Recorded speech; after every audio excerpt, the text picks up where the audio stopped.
Biasanya ada apa namanya pengantarnya yang baru itu nggak ada lagi nih. Assalamualaikum warahmatullahi wabarakatuh.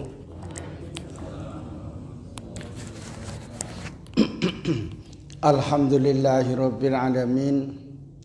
Asyhadu an la ilaha illallah wahdahu la syarikalah wa asyhadu anna Muhammadan abduhu wa rasuluh.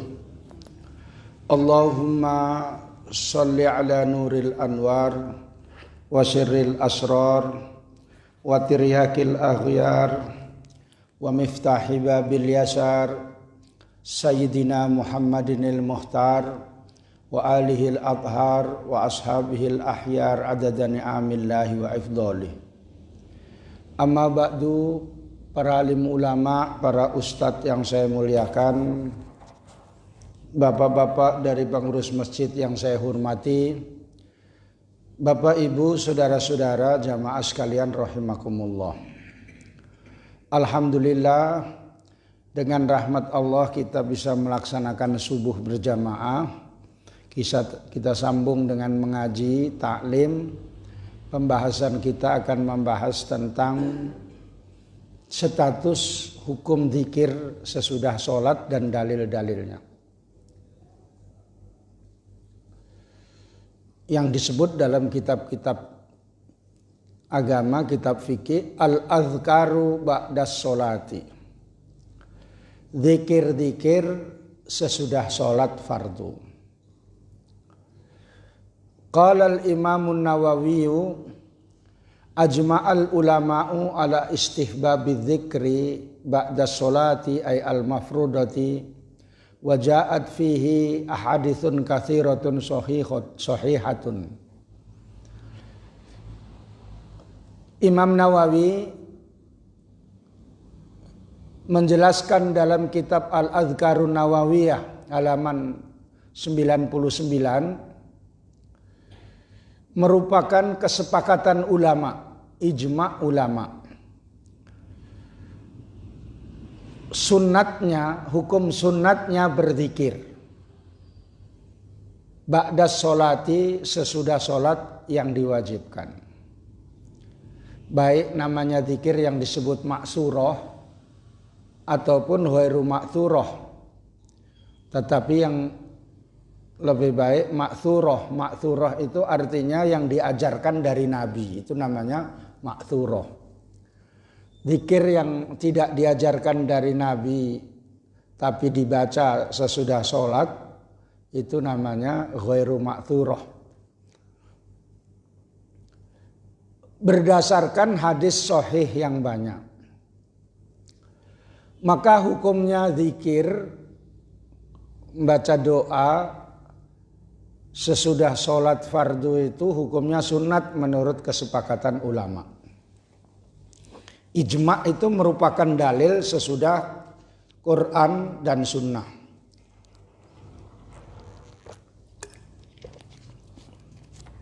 Tidak bisa kita lepas daripada dalil ijma'. Contohnya bahwa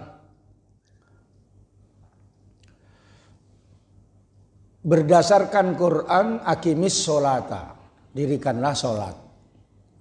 Aqimis sholata lidulukis samsi ila ghosakil laili wa Qur'an al-fajr. Gitu ya. Dirikan sholat ini nggak tahu ini sholat apa gitu. Sholat fardu ataupun sholat sunat. Maka diterangkan dengan sunnah Nabi. Quran secara global saja, secara menyeluruh saja. Hukumnya dijelaskan dalam sunnah. Faradallahu ala ummati khamsina sholatan lailatal isra'i falam azal uraji'uhu hatta khamsan fi kulli yaumin. Hatta ja'alaha khamsan fi kulli yaumin wa lailatin. Allah Subhanahu wa taala mewajibkan salat 50 waktu pada waktu Isra Mi'raj. kemudian saya minta keringanan berulang-ulang kali sampai menjadi sholat 5 waktu. Maka taunya sholat 5 waktu berdasarkan sunnah. Jadi Quran diterangkan dengan sunnah. Bisa dinamakan zuhur, asar, maghrib, itu nggak ada dalam Al-Quran. Itu yang ada di dalam sunnah. Lalu sepakat kalau sholat 5 waktu itu wajib, itu ijma. Kesepakatan ulama. Sebab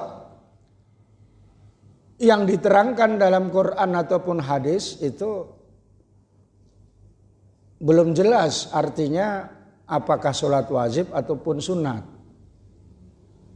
Ijma ulama sepakat bahwa sholat yang wajib itu cuma 5 waktu. Berarti menggunakan dalil ijma. Sepakat ulama itu ulama yang 4 itu. Bukan orang-orang biasa ya. Kalau orang-orang biasa sepakat, ulama enggak sepakat enggak laku. Maka tidak bisa tidak menggunakan dalil ijma. Sholat dimulai dengan takbir, kemudian disunatkan membaca doa iftitah, kecuali sholat mayat. Kalau sholat mayat nggak usah doa iftitah, ya. Terus diakhiri dengan salam, caranya kayak begitu, itu namanya ijma, kesepakatan ulama. Ulama sepakat sholat itu caranya kayak begitu. Kita tidak tahu kecuali dengan belajar dari guru, melihat orang di depan kita sholat, terus kita belajar dari guru baru tahu caranya sholat itu. Kalau di dalam kitab fikih namanya ijma. Maka ijma itu merupakan dalil yang sesudah Quran hadis. Ijma ulama zikir sesudah sholat fardu, sesudah sholat wajib hukumnya apa? Sunnat. Sunnat itu artinya sebaiknya zikir. Jangan sampai mengingkari. Enggak zikir enggak apa-apa karena satu hal. Misalnya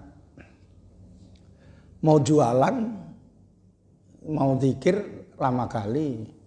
Supir, syukur alhamdulillah supir itu mau sholat. Kalau ikut zikir lama kali, apalagi zikirnya kadang-kadang sampai ada tambah la ilaha illallah lagi. Maulah penumpangnya kencing-kencing di situ. Nah, maka itu sunat. Yang sholat fardu itu yang wajib. Dia kalau memang ustadz kerjanya memang ya jadi imam berzikir itu ya pantas. Tapi kalau supir mau ikut zikir nah susah. Tukang jualan mau zikir nanti ada yang beli katanya kan. Gitu ya. Subhanallah beli wah katanya kan. Oh iyalah, subhanallah beli katanya kan. Nah, makanya gak berzikir itu boleh-boleh saja. Tapi jangan mengingkari sunnahnya zikir. Sebab ada orang yang tak pala faham agama mengingkari sunnahnya zikir. Sesudah sholat itu terus pigi-pigi semua. Kalau imam Allahumma antas salam wa minkas salam. Terus Allahumma lantas jalan gitu ya. Kalau memang ada perlunya mau ke kamar mandi silakan. Tetapi jangan sampai mengingkari sunnahnya zikir. Mengingkarinya itu yang enggak boleh. Mengingkari itu namanya ingkar sunnah. Ingkar sunnah itu yang enggak boleh. Ini tuh bedanya orang tahu hukum sama enggak tahu hukum. Paham semua ya kedudukannya. Jangan sampai ingkar karena itu ijma ulama. Ijma ulama tidak boleh diingkari. Boleh beda pendapat kalau tidak ijma. Kalau sudah ijma nggak boleh beda. Harus ikut.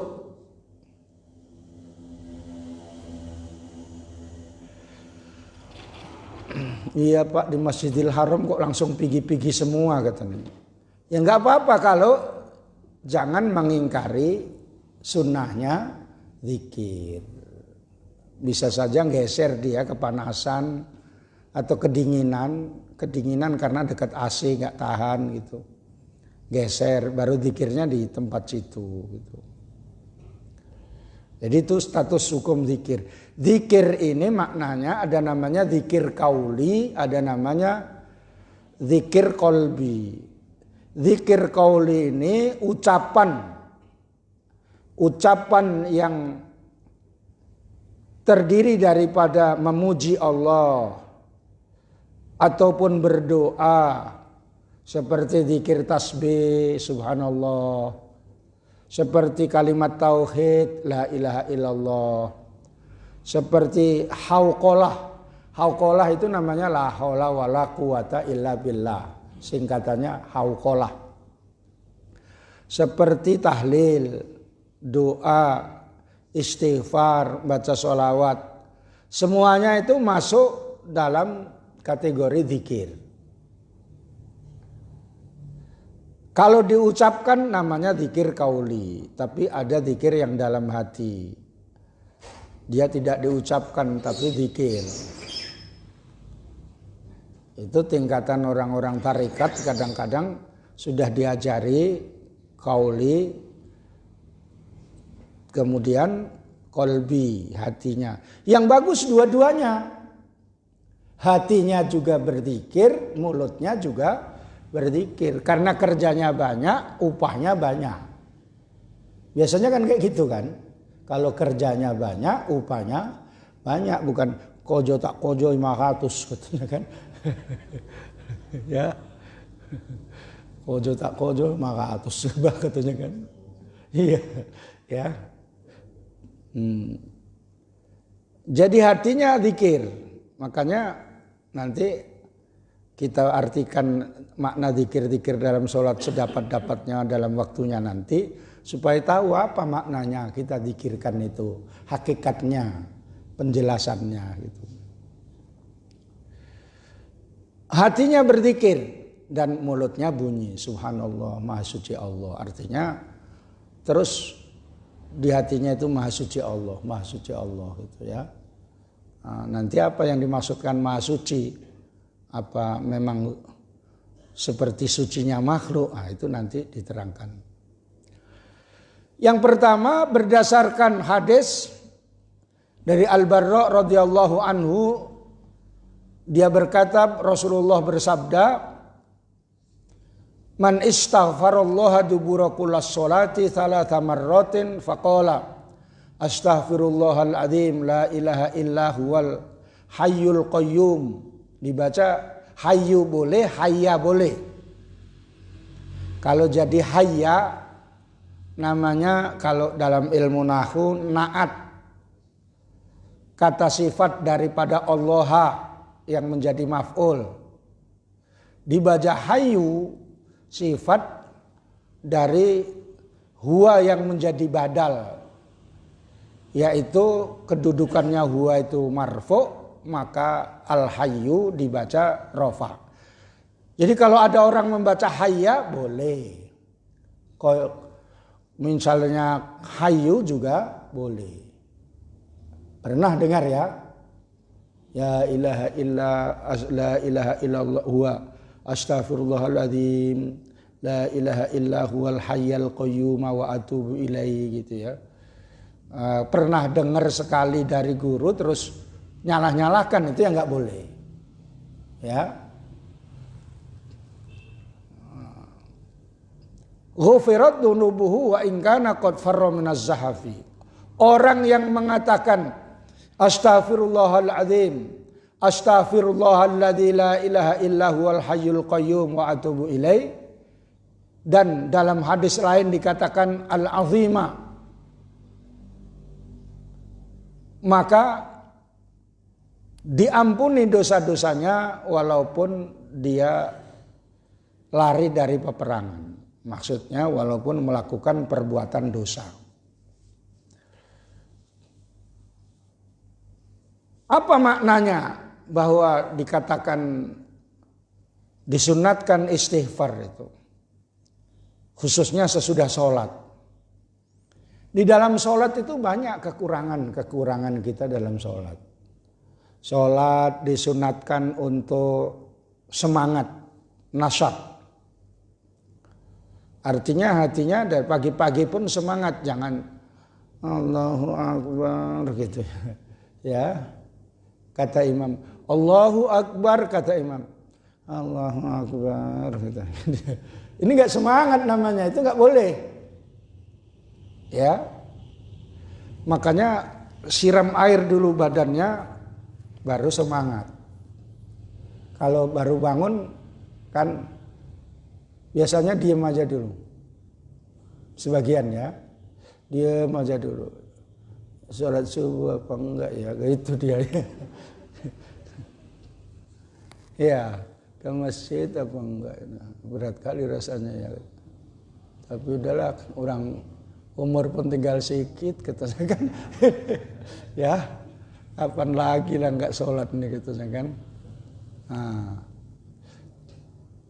iya kalau sampai lama umur ini, katanya kan.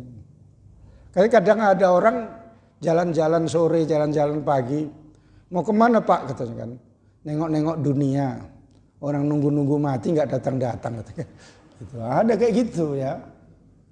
Udah tua. Ya. Jadi mau nengok-nengok dunia aku, mumpung masih belum meninggal, katanya. Sedang nunggu-nunggu mati belum datang-datang, katanya kan. Berani kali itu sambil seluruh bilang kayak gitu. Kalau kita mana berani. Nunggu-nunggu mati Israel dengar, awas kok ya, katanya kan. Kau tunggu ya, katanya kan. Itu orang sudah dekat dengan Allah itu berani kayak gitu dia. Aku nunggu-nunggu mati kok. Sambil nengok-nengok dunia inilah, katanya kan. Terus disunatkan sholat itu khusyuk. Hatinya tidak hadir kecuali dalam masalah sholat itu. Wasunnah khusyu'un biqalbihi. Disunatkan khusyuk. Hatinya hanya mengingat sholat. Hanya mengingat Allah. Badannya tidak banyak gerak. Itu tandanya khusyuk. Sholat sambil garuk-garuk pantat. Ini cuma jari aja gak batal karena nggak gerakan yang besar. Tapi kalau itu batal ya. Ini garuk semua. Gitu ya. Ya. Makanya sendekap gini, Allahu Akbar ini supaya tangannya nggak geratil. Orang Syiah gini aja gitu. Sebagian mazhab juga gini aja. Kalau gini aja mau itu. Gitu, korek-korek kuping dia. Ya. Korek hidung sambil nunggu imam lama kali baca. Gitu ya. Kalau gini kan enggak. Ya. Khusyuk di hatinya, tapi setan menggoda supaya tidak khusyuk. Sok khusyuk kau, katanya kan, kata setan ya. Nah, kau aja tukang mabuk, katanya kan.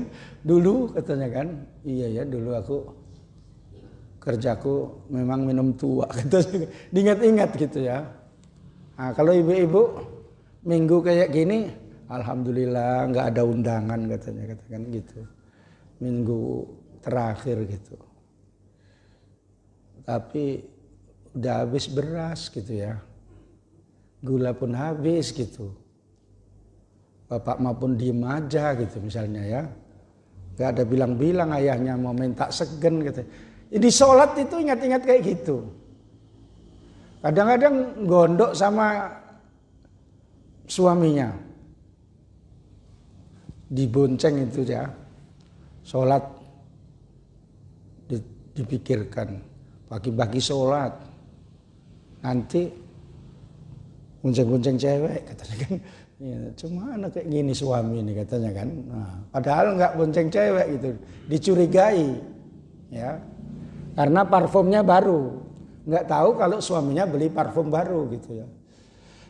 Dibilang bonceng cewek, makanya jangan itu terlalu mencintai kali, sedang-sedang aja mencintai. kalau mencintai kali, kalau ditinggal berat kali rasanya. Tapi nggak boleh juga nggak mencintai, udahlah suka hati kau lah katanya. Aku pun udah tua katanya kan, nggak boleh. Bapak-bapak ini walaupun tua masih aktif nih. Iya Pak, ada yang lewat gitu, roknya pendek gitu, cantik, orang mana lah kayak gitu ya katanya kan, gitu. Masih istriku kok kayak gitu lah katanya kan. Itu pula bandingannya. Kalau istriku ini kurasa udah macam masuk surga aku katanya. Ya. Walaupun tua pun mau itu kayak gitu. Karena kalau laki-laki itu lain ya.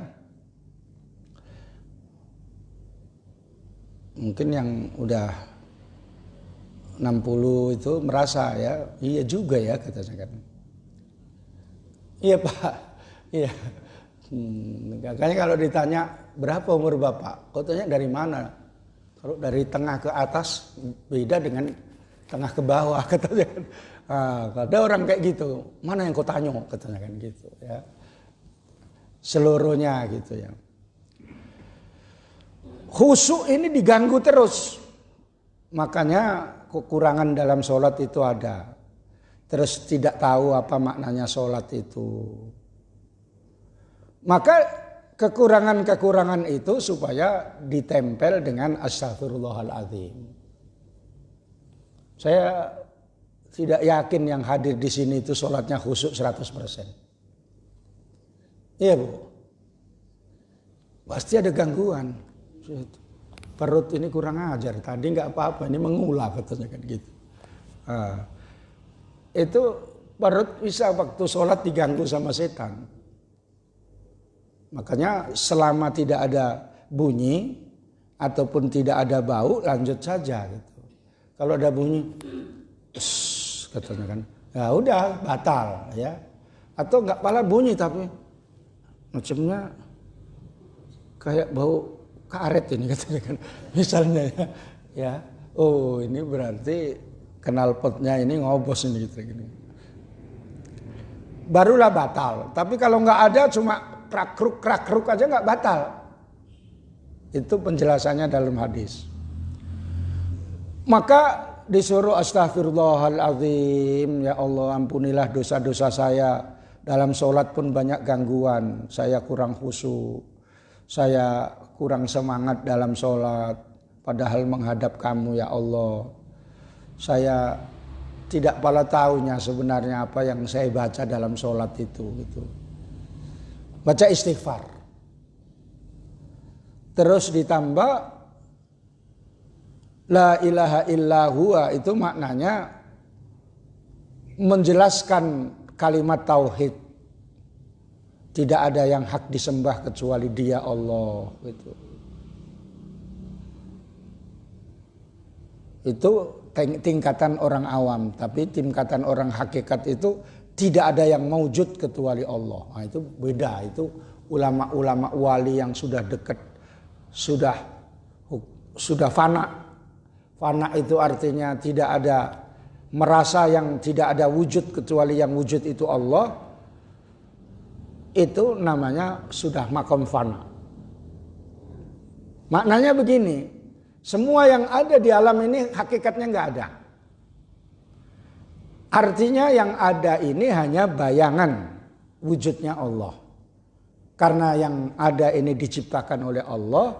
Kalau Allah tidak menciptakan maka tidak ada. Maka hakikatnya ini nggak ada. Yang ada hanya pencipta. Nah, itu orang sudah makom fana. Artinya orang wali sudah tak peduli pada dirinya sendiri saja, kadang tak peduli. Karena yang ada itu hanya Allah, dirinya pun tak ada. Yang ada Allah itu. Makanya ceritanya apa yang di dalam penjelasan Wali Songo itu, ketika yang mau dihukumi, wali siapa itu namanya? Tali Tanah Abang itu ya. Wali siapa namanya Pak? Iya, Syekh Siti Jenar atau sebut Tanah Abang karena dia bisa berubah menjadi cacing itu.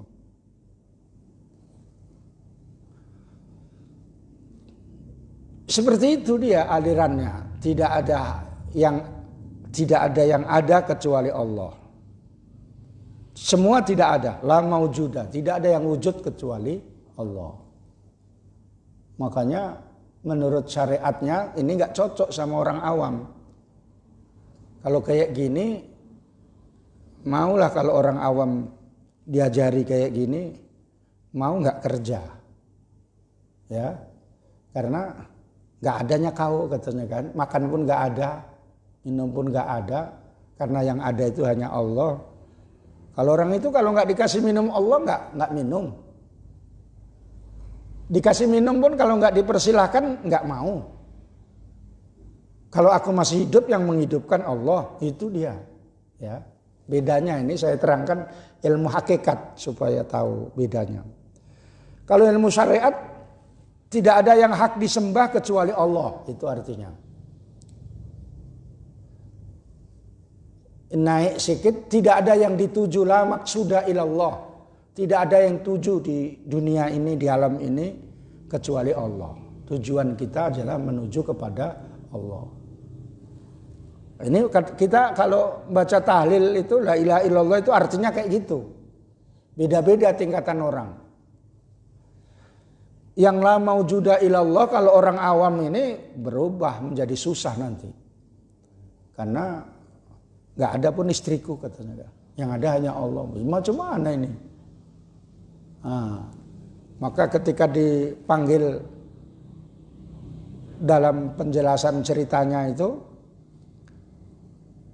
Syekh Siti Jenar dipanggil sama Wali Songo mau disidang katanya kan. Syekh Siti Jenar nggak ada, yang ada Allah katanya kan, gitu dia kan. Ya, itu membingungkan tambah ya, karena Syekh Siti Jenar menurut paham dia itu udah nggak ada. Tidak ada yang wujud kecuali Allah. Itu. Balik Tuan Guru katanya Syekh Siti Jenar nggak ada. Yang ada hanya Allah katanya. Kan bahaya kali itu katanya kan gitu. Terus dipanggil lagi. Ya udah Allah pun panggil katanya kan. Macam mana manggilnya ini? Allah dipanggil kan susah kan? Allah dipanggil mau disidang. Kayak gitu pun jadi, gitu. Yang penting mau datang. Gitu. Jadi menyulitkan sama orang awam. Tapi kalau orang yang sudah tingkat wali itu udah biasa kayak gitu. Itu bedanya kita dengan orang yang sudah tingkat fana. Gitu ya. Makanya harus paham seperti itu supaya nggak bingung-bingung kalau ada yang aneh-aneh. Orang itu kok bisa ke Makkah nggak naik apa-apa gitu, diangkat malaikat itu, ya, itu bisa, karena ini ilmunya udah tingkat la maujuda ilallah itu tadi. Lanjutnya al hayyul qayyum, ini saya akan mengartikan itu supaya tahu kalau kita baca istighfar itu, Allah yang maha hidup.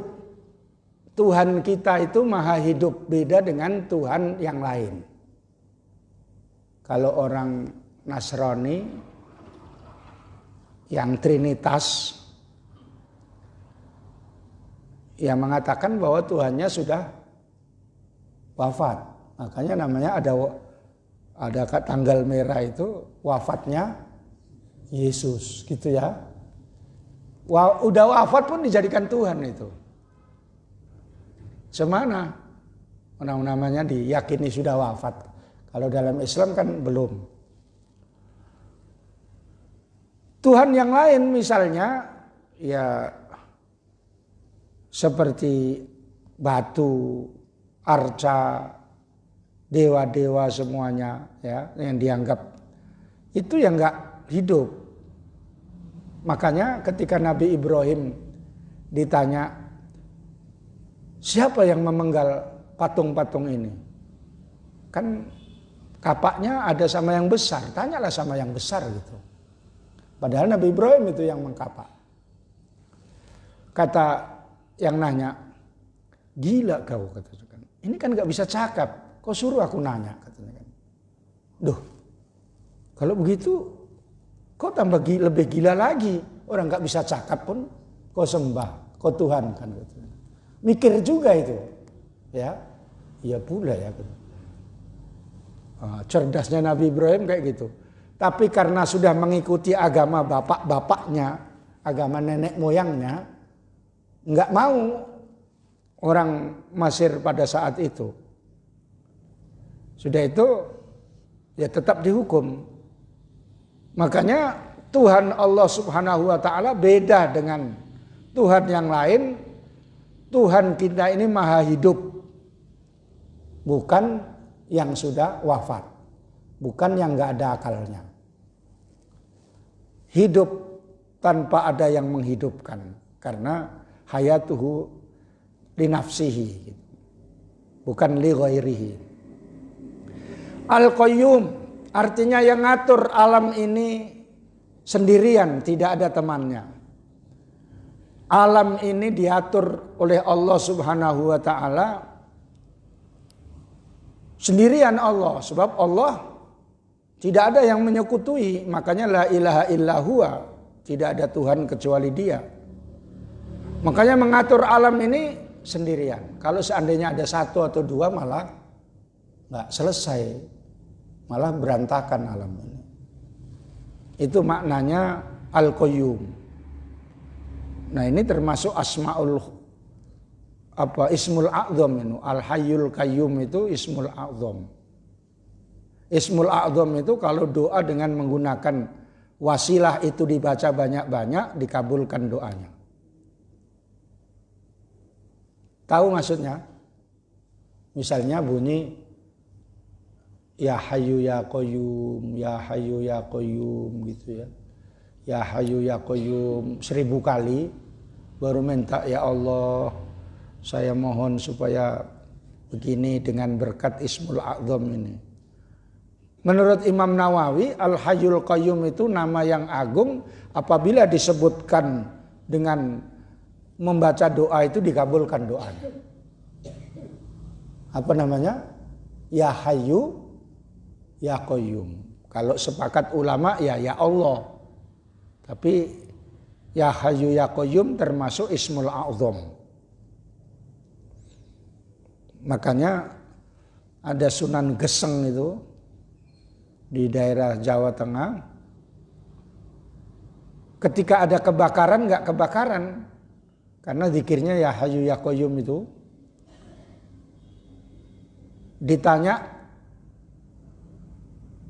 apa zikirmu kok sampai daerah yang kamu tempati enggak kebakaran? Dan dia pernah kebakaran, makanya dikatakan geseng, badannya hitam-hitam semua. Ya. Apa zikirmu? Katakan, zikirku Ya Hayyu Ya Qayyum. Tapi dia enggak bilang bahasa Arab seperti itu. Yo kayuku, yo kayumu, katanya kan gitu ya. Karena orang Jawa enggak pandai baca Ya Hayyu Ya Qayyum. Lidah Jawa ini kan kadang-kadang lain ya. Zuhur aja luhur gitu ya. Wis luhur katanya kan gitu. Nah, yang Jawa yang asli, tapi kalau Jawa yang Medan ini udah campur ya. Walaupun bacaannya dibaca Yokayuku, Yokayumu, tapi karena memang tahu dia hakikatnya itu adalah Ismul A'zam, nama Allah yang agung, dikabulkan doanya. Tapi kalau dibaca misalnya fasih kali, tapi hatinya nggak nyambung kepada Allah, yang nggak dikabulkan. Maka doanya itu yang nyambung kepada Allah. Ya Hayyu Ya Qayyum, sampai fasih gitu. Ya Hayyu Ya Qayyum katanya kan, maksa kali gitu ya. Enggak, kalau enggak nyambung kepada Allah, ya enggak dikabulkan. Makanya kadang mulut itu kan beda-beda cara mengucapkan. Ada kalau bilang Allah aja Allah gitu kan. Allahu Akbar gitu kan. Nah.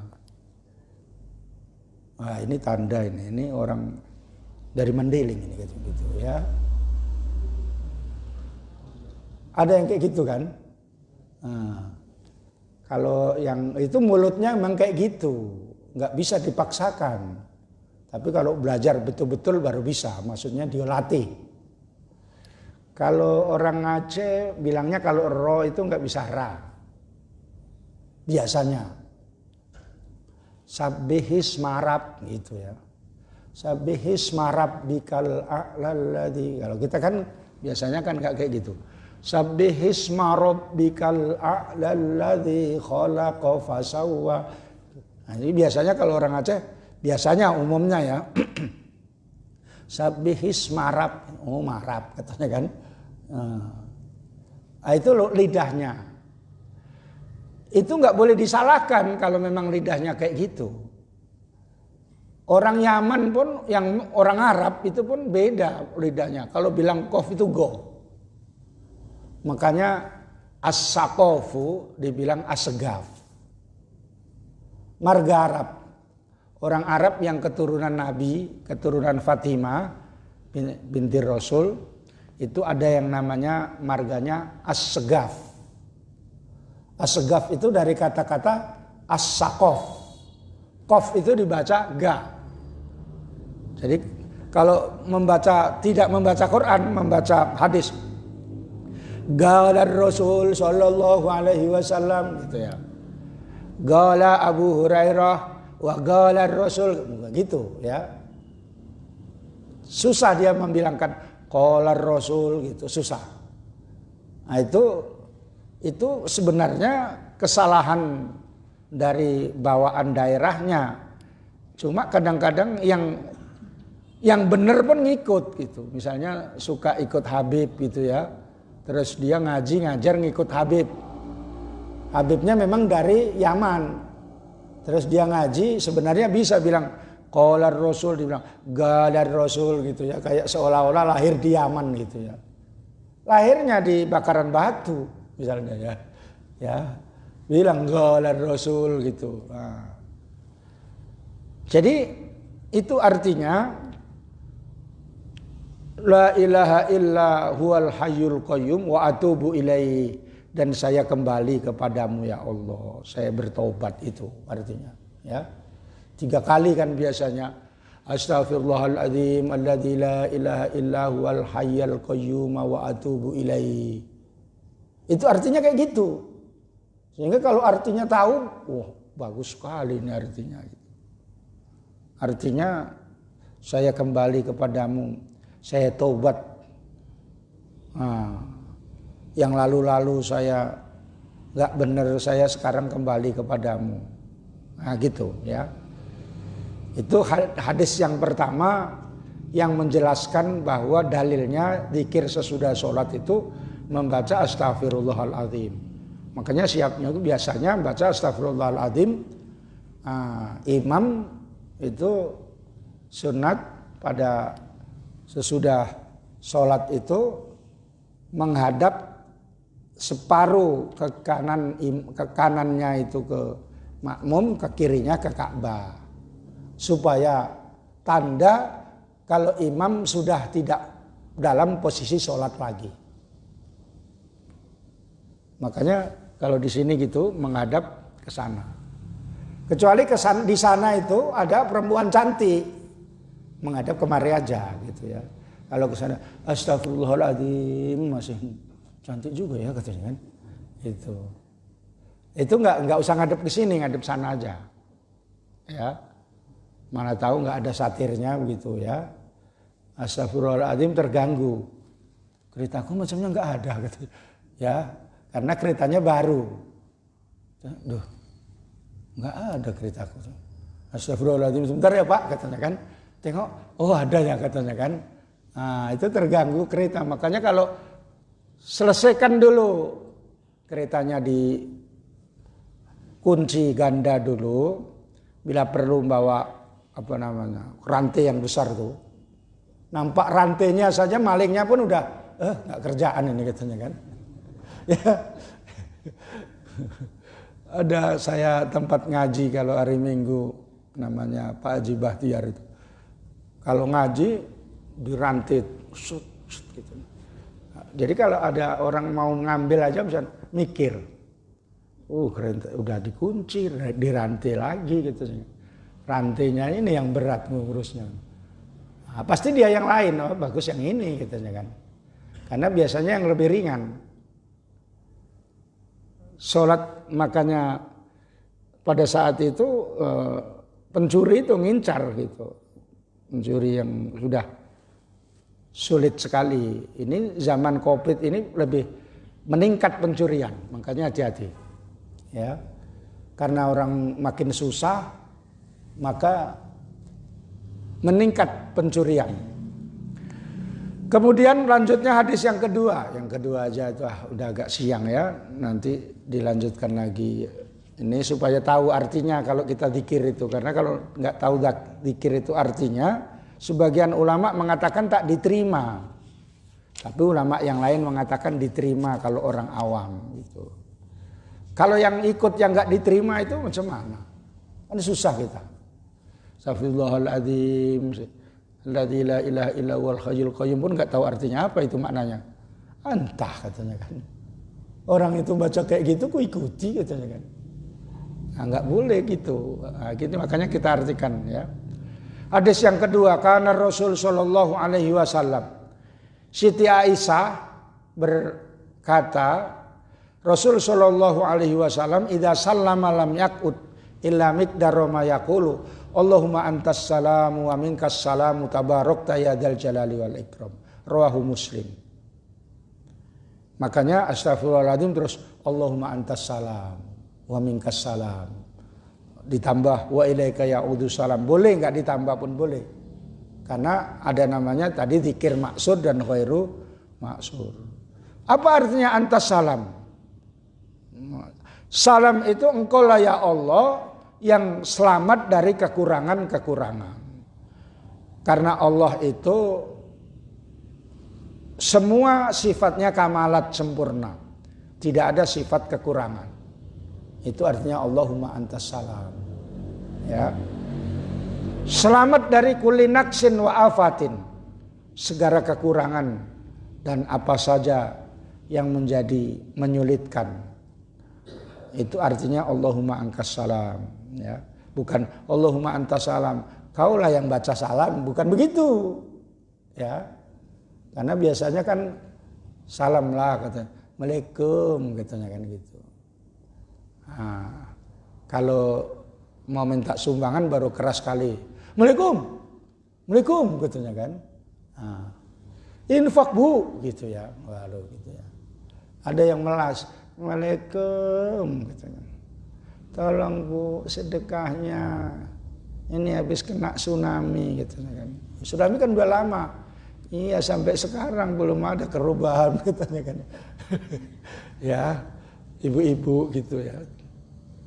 Nah itu namanya orang mau minta. Pamingkas salam dan darimulah kami memohon keselamatan di dunia dan di akhirat. Artinya saya hanya minta keselamatan hanya darimu gitu. Itu artinya. Allah. Makanya salam yang pertama dengan salam yang kedua itu beda. Yang pertama Allah yang maha selamat dari kekurangan. Artinya Allah yang maha sempurna. Yang kedua wa minkas salam.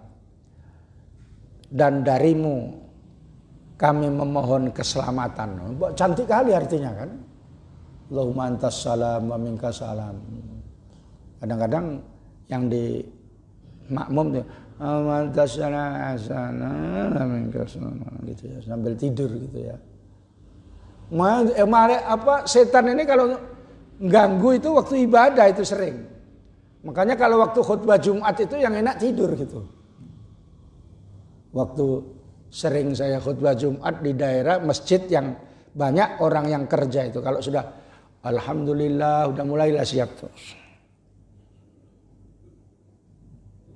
Yang parah misalnya Allahumma sholli wa sallim ala sayyidina Muhammadin. Gitu dia.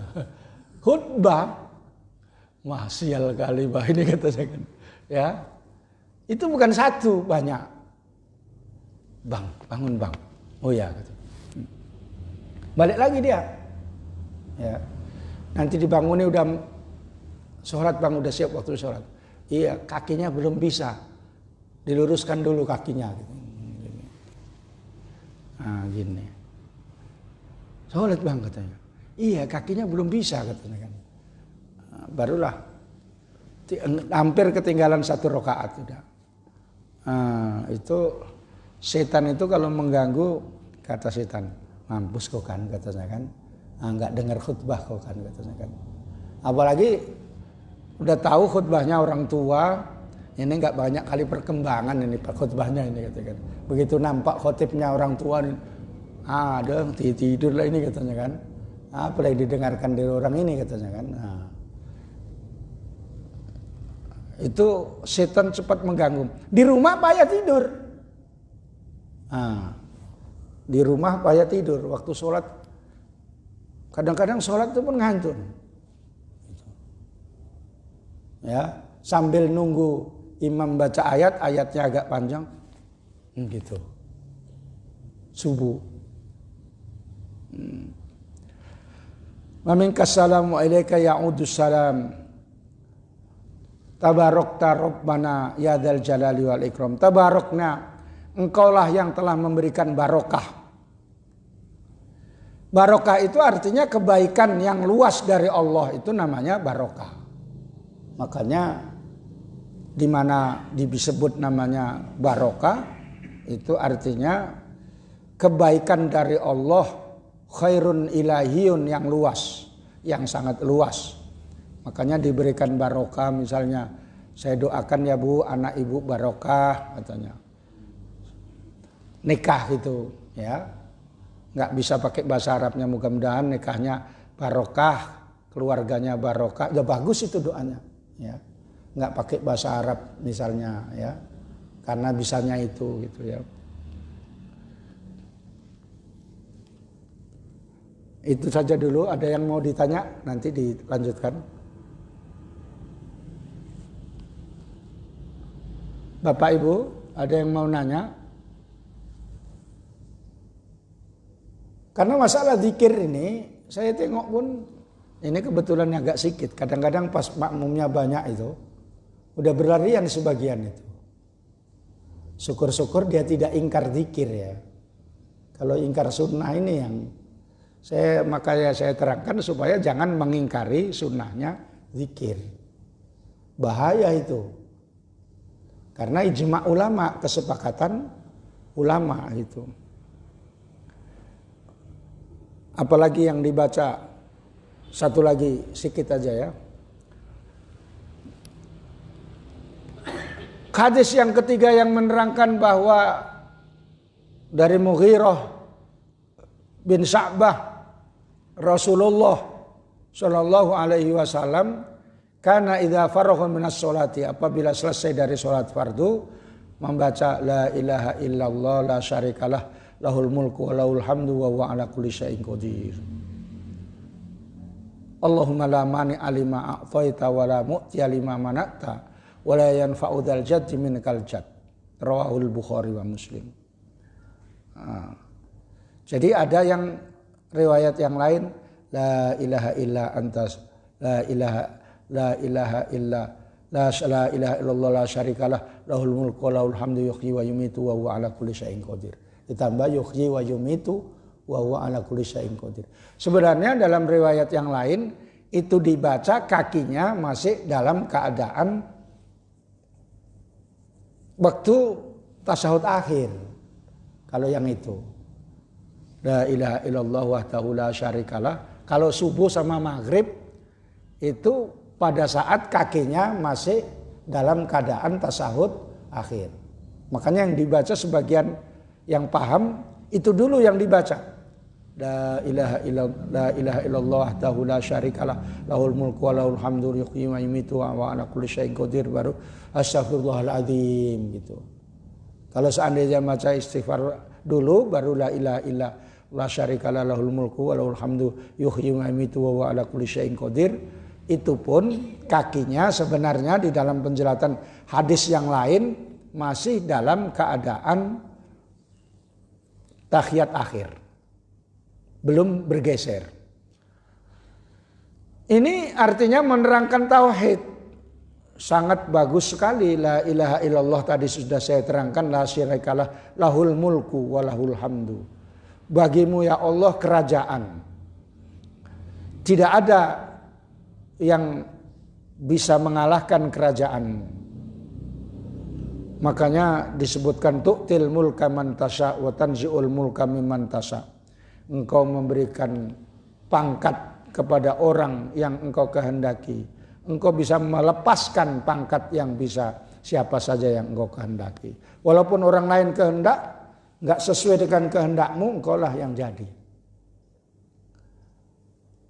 Misalnya jadi presiden pertama Soekarno diangkat Allah Ta'ala. Ya. Diangkat lagi Soeharto.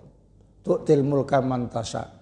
Tanzi'ul mulka mimman tasya, diturunkan Soekarno sesuai dengan kehendak Allah, ganti diangkat Soeharto. Tunzi'ul mulka, pada akhirnya juga diturunkan oleh Allah Subhanahu wa taala. Demon mahasiswa itu tahun berapa? 98, 97 rame-ramenya itu saya pas kebetulan di Jawa itu. Saya masih ada keperluan pergi ke Jawa. Nanti kemudian yang akan diangkat lagi siapa? Misalnya Jokowi. Habis Jokowi udah habis periodenya, entah siapa lagi. Itu sesuai dengan tu'til mulka man tasya wa tunzil mulka mimman tasya. Ya. Tu'izzu man tasya wa tudhillu man tasya. Memuliakan kepada siapa saja yang Allah kehendaki dan menghinakan siapa saja yang Allah kehendaki. Itu kehendak Allah. Makanya orang Medan, Pakam mau pilih Prabowo. Allah memilih Jokowi. Ya enggak jadilah. Kecewa lah. Ya. Orang sholat pun orang Muhammadiyah gini. Allahumma firil muslimina wal muslimat gitu. Milih dua dia. Ya. Milih satu Jokowi, enggak gini. Orang Muhammadiyah kalau doa gini dia. Bukan gini. Pernah ikut khutbah ceramah? Enggak pernah. Nanti kalau Allahumma firil muslimina wal muslimat nomor 1 katanya kan. Padahal kalau dari organisasinya itu nomor 2 itu. Gini terus, makanya yang jadi gini lah. Karena nggak berani begini dia. Itu. Nah, ini maksudnya seluruhnya ya. Itu. Gitu. Maka Allah yang menentukan itu. Anak petani bisa jadi camat. Tapi kadang-kadang udah jadi camat kepengen jadi bupati. Itu manusia kayak gitu. Bupati pengen jadi gubernur. Gubernur kepengen jadi presiden. Udah jadi presiden supaya lanjut aja terus. Kalau udah habis periodenya supaya keluarganya dari presiden atau pejabat. Supaya anaknya jadi bupati di Solo. Supaya menantunya jadi wali kota di Medan gitu. Itu manusia kayak gitu, nggak ada angan-angannya seperti kita supaya punya mobil gitu. Itu udah beda ya, tingkatannya beda, maka orang itu beda ya. Kalau kita kan punya mobil, punya rumah cantik, bisa nambah istri kalau ada yang kayak gitu ya, ya. Ada ya, perasaan aja tapi nggak berani. Berani, kata istrinya. Dulu kau pinang aku, ngemes-ngemes sama aku, gitu katanya kan. Ya, sekarang Udahlah nggak usah dipermasalahkan di surga itu katanya kan. Ya surga aku bukan lewat situ, lewat yang lain katanya kan. Aku udah ngaji katanya kan.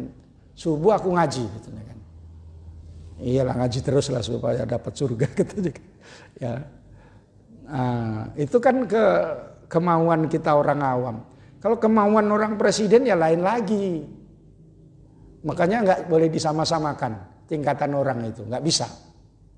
Jangan ini presiden kepengen punya rumah bagus. Hah? Presiden rumahnya udah banyak kali. Salah itu. Makanya wallahu wa huwa ala kulli syai'in qadir. Allah itu segala sesuatu itu maha kuasa. Yang dibolak-balik menurut akal kita nggak cocok, kalau Allah menghendaki itu cocok. Itu ya. Kehendak Allah itu terjadi. Dulu inilah yang ku benci kawanku waktu sekolah. Jadi istriku pula dia ini katanya kan gitu ya. Padahal ada dulu yang ku suka. Pokoknya jadi istrinya kawan katanya kan gitu. Nah, kayak gitu kehendak Allah ya. Allahumma la mani'a, ya Allah, tidak ada yang menghalangi lima a'taita. Apa saja yang engkau sudah tentukan tidak ada yang bisa menghalangi. Misalnya jodoh lah. Kalau sudah jodohnya ini, walaupun pikiran kita sebenarnya aku nggak suka lah dari awal-awal ini. Tapi kalau Allah menentukan ya itu. Nggak pala cantik.